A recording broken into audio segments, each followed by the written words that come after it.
Following that big storm last night in the valley, that was one for the ages. This I mean, massive. yeah. A wall of dust rolled into the valley from the south, leaving some concerned about valley fever.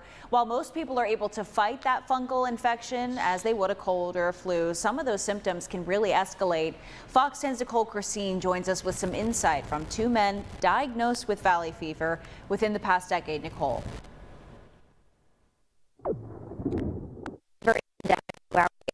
There is a chance of catching the disease.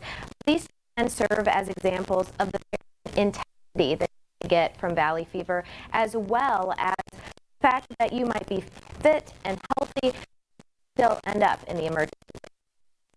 I am the rare case of how extreme that it has gotten. Chris Sams was first diagnosed with valley fever in 2017.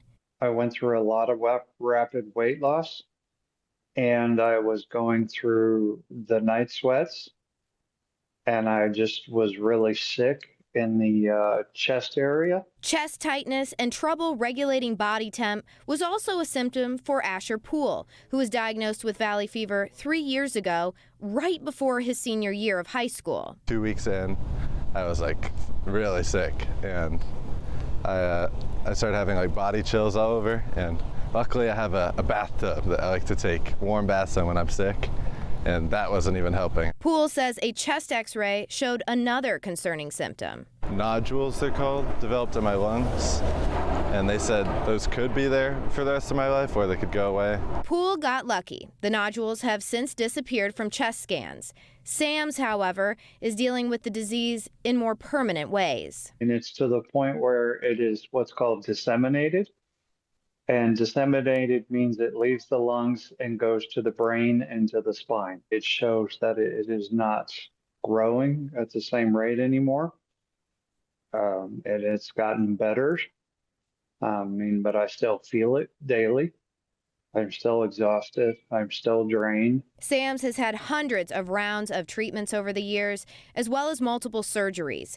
He says storms like what the valley saw Monday should not be taken lightly. It's more than just a dust storm because it's going to get into your lungs, and then it will affect how your life is for the rest of you. And we did speak to some medical specialists who are very frequently seeing valley fever and treating it in this area. They know the disease, and they offered up some tips to those who may be experiencing some symptoms like those two men and see those symptoms persist.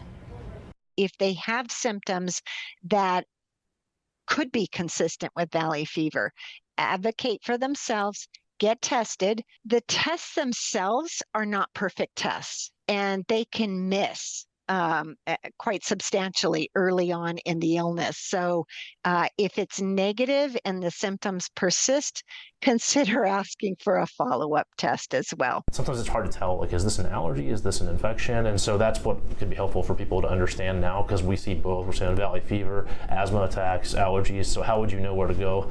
And so that's what can be helpful, is if you kind of understand, like, maybe just first go ahead and get seen by your primary care.